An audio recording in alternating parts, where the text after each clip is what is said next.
والفجر وليال عشر والشفع والوتر آمنت باللہ صدق اللہ مولانا العظیم۔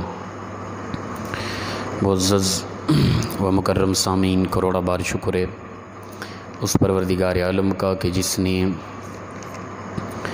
آج کی صبح ہمیں پھر سے زندگی عطا فرمائی اور ہمیں یہ عظیم سعادت نصیب فرمائی کہ ہم اس کے در پر آ کر سجدہ ریز ہوئے۔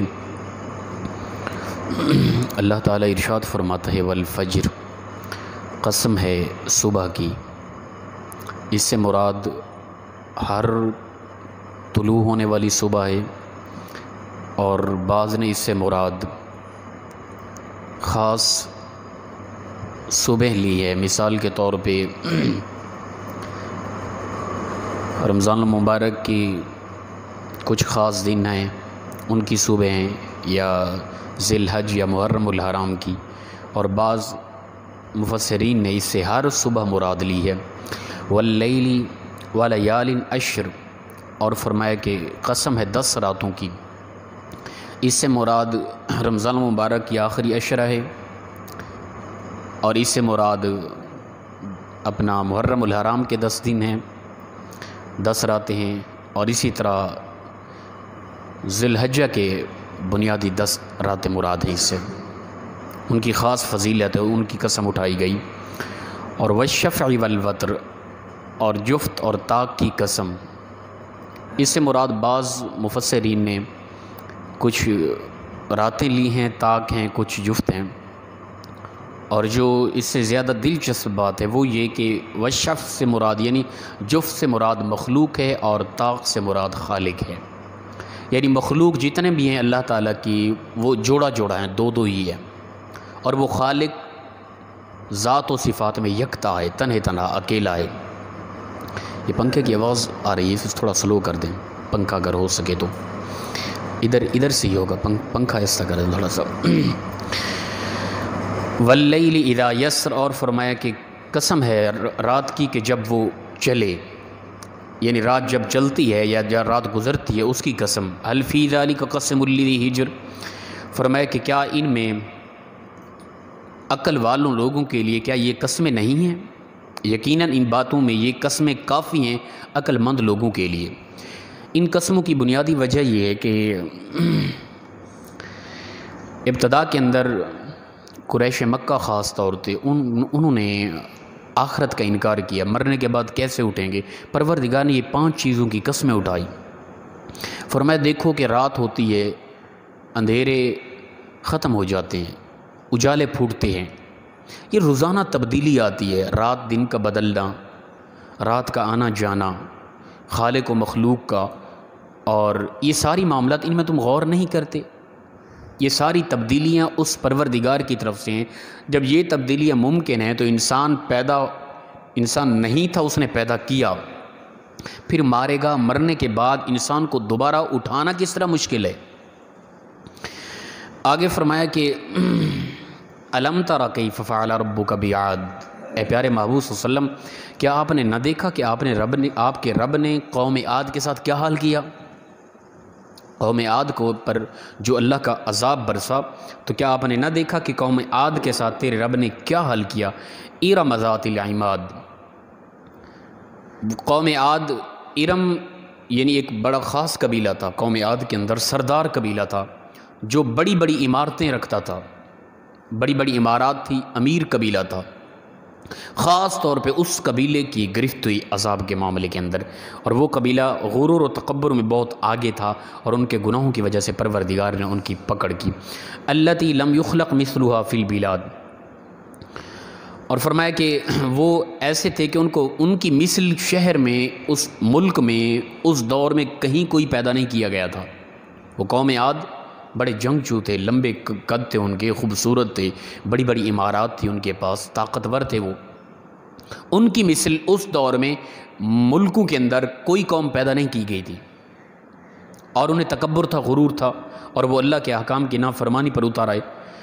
تو فرمایا کہ ان کا کیا حال کیا تھا، اے محبوب آپ نے دیکھا۔ وَثَمُودَ الَّذِينَ جَابُوا الصَّخْرَ بِالْوَادِ، اور قوم سمود کے ساتھ جو حال کیا وہ بھی آپ نے دیکھا۔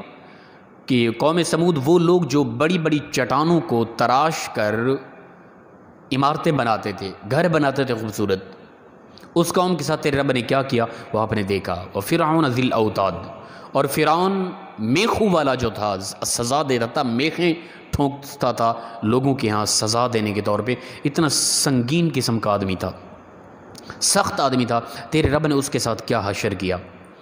الذین طغوا فی البلاد، فرمائے یہ وہ قومیں ہیں، یہ وہ لوگ ہیں جنہوں نے اپنے ملکوں کے اندر، اپنے علاقوں کے اندر سرکشی کی تھی، سرکش لوگ تھے، سر اٹھانے والے لوگ تھے، غرور تکبر کرنے والے لوگ تھے پروردگار کے سامنے۔ فاکثروا فیہا الفساد، یہی لوگ تھے، انہی کی وجہ سے اکثر فساد ہوتا تھا، فتنہ ہوتا تھا زمین پر، اللہ کی زمین پر ان لوگوں کی وجہ سے فتنہ ہوتا تھا۔ پھر ہوا یہ کہ فصب علیہم ربک صوت عذاب، یہ ایسے لوگ ہیں پس ان پر ان کے رب نے عذاب کا کوڑا برسایا، ان کے گناہوں کی وجہ سے، ان کے غرور تکبر کی وجہ سے، ان کے فتنہ و فساد برپا کرنے کی وجہ سے، جو زمین پر فتنہ پھیلائے ہوئے تھے، ان لوگوں کے فتنے کی وجہ سے پروردگار نے زمین پر ان لوگوں پر اپنے عذاب کا کوڑا برسایا۔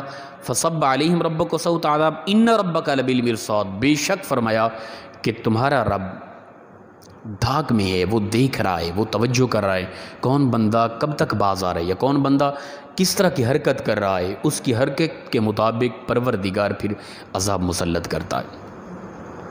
تو یاد رکھیں، آج اگر ہم کسی معاملے میں پریشان ہیں، وہ چاہے کرونا وائرس کی وجہ ہے، وہ غربت کی وجہ ہے، وہ کچھ بھی معاملات ہیں، ظاہراً پریشانیاں، اس کی بنیادی وجہ ہمارا ذاتی فتنہ فساد کرنا زمین پر ہے، یہ اس کی وجہ ہے بنیادی۔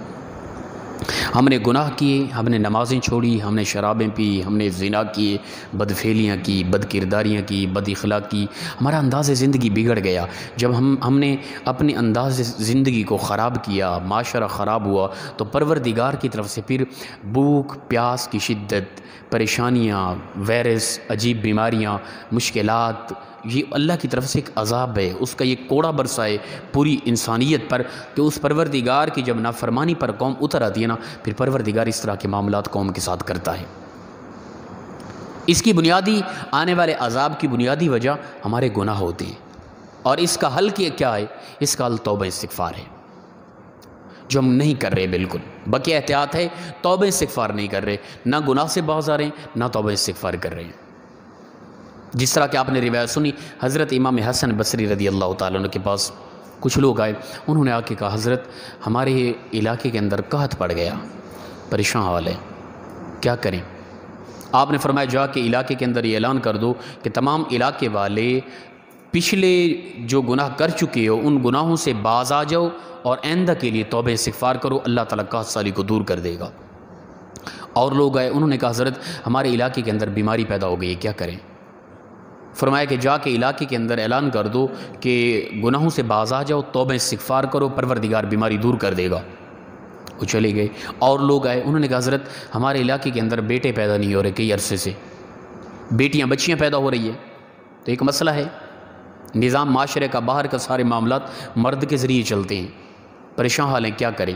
آپ نے فرمایا کہ جا کے لوگوں میں اعلان کرو کہ گناہوں سے باز آ جاؤ، توبہ استغفار کرو، پروردگار تمہیں بیٹے عطا کرے گا۔ مختلف لوگ آئے، مختلف علاقوں سے، مختلف معاملات تھے، لوگوں نے کہا کہ حضرت ہمیں کوئی ورد بتائیں، کوئی وظیفہ بتائیں، کوئی حل کریں ہماری مشکلات کا، مصیبتوں کا۔ آپ نے ایک ہی حل بتایا کہ سب کو جا کے کہو توبہ استغفار کرو، گناہوں سے باز آ جاؤ، پروردگار تمہارے سارے مسائل حل کر دے گا، یہ عذاب ٹل جائے گا۔ شاگردوں نے کہا کہ حضرت آپ نے ہر آنے والے بندے کے لیے یہ حکم جاری کیا توبہ استغفار کرنا، گناہوں سے باز آنا، اس کی وجہ آپ نے فرمایا دراصل یہ قرآن پاک کے اندر موجود ہے، حضرت نوح علیہ السلام کے پاس مختلف قسم کے لوگ مختلف علاقوں سے مختلف شکایات لے کر آئے تھے کہ حضرت نے اپنا اے پیارے پیغمبر علیہ السلام یہ پریشانی ہے ہماری، ہم کیا کریں؟ تو آپ علیہ السلام نے ہر آنے والے قبیلے کو، ہر آنے والی قوم کو ایک ہی حل بتایا تھا کہ اگر تم چاہتے ہو کہ پروردگار کا عذاب ٹل جائے، یہ مصیبت ختم ہو جائے، یہ پریشانیاں دور ہو جائیں، یہ بیماریاں ختم ہو جائیں، تو پھر تم ایسا کرو کہ گناہوں سے باز آ جاؤ، توبہ استغفار کرو، پروردگار تمہارے گناہ بھی مٹا دے گا، تمہاری آنے والی تم پر جو مصیبتیں، یہ ساری کی ساری مصیبتیں ٹل جائیں گی۔ تو لہٰذا آج یہ پریشانیاں ہیں، یہ وائرس کی وجہ سے پوری انسانیت پریشان حال ہے، تو اس کی بنیادی وجہ ہمارے گناہ ہیں۔ ظہر الفساد فی البر والبحر بما کسبت ایدی الناس، فرمایا کہ خشکی اور تری میں جہاں کہیں بھی اللہ کی طرف سے عذاب آتا ہے، فساد ہوتا ہے، پریشانیاں ہوتی ہیں، کاس سالی ہوتی ہیں، مرض میں مبتلا ہوتے ہیں لوگ، ان کی بنیادی وجہ لوگوں کے ذاتی اعمال ہوتے ہیں، برا کردار ہوتا ہے۔ ہمارا کردار نہیں بدلا، تو ہم کردار کو بدلیں، توبہ استغفار کریں، گھروں میں تسبیحات پڑھیں، اللہ کے یہاں گڑ گڑا کے معافی مانگیں، تو یقیناً یہ پریشانیاں ختم ہو جائیں گی۔ احتیاطی تدابیر ایک الگ چیز ہے، وہ بھی ہم کریں، کوشش کریں بحت الامکان جو حکومت کی طرف سے حکم ہو رہا ہے کہ فلاں فلاں چیزیں احتیاط وہ ضروری ہیں، وہ بھی ہم کریں، پر اس طرح نہیں کہ ہم محض وہ تو کرتے رہیں جو بنیادی وجہ تھی عذاب آنے کی، وہ ہمارا انداز اسی طرح رہے، نہ ہم نماز پڑھیں، نہ قرآن کی تلاوت کریں، نہ توبہ استغفار کریں، نہ حسن اخلاق ہو، نہ ہم کرپشن سے باز ہیں، نہ شراب پینے سے باز ہیں، نہ ہم سود کھانے سے باز ہیں، عجیب انداز سے زندگی ہو، پھر ہم سمجھیں کہ اپنا باقی احتیاطی تدابیر کرتے رہیں، جو اللہ کی طرف سے آنے والا عذاب جو وجوہات تھی ان وجوہات کی طرف متوجہ نہ ہو اور عذاب ٹل جائے، ایسا ممکن نہیں ہے۔ لہٰذا ہم کوشش کریں، توبہ استغفار کریں، گڑ گڑا کے معافی مانگیں، پچھلے گناہ جو کر چکے ان کی معافی مانگیں، آئندہ کے لیے گناہوں سے باز آئیں اور توبہ استغفار کریں، یہ پریشانیاں ختم ہو جائیں گی۔ اللہ تعالیٰ سے دعا ہے پروردگار ہم سب کو اخلاص کے ساتھ توبہ کی توفیق عطا فرمائے۔ وآخر دعوانا الحمد للہ رب العالمین۔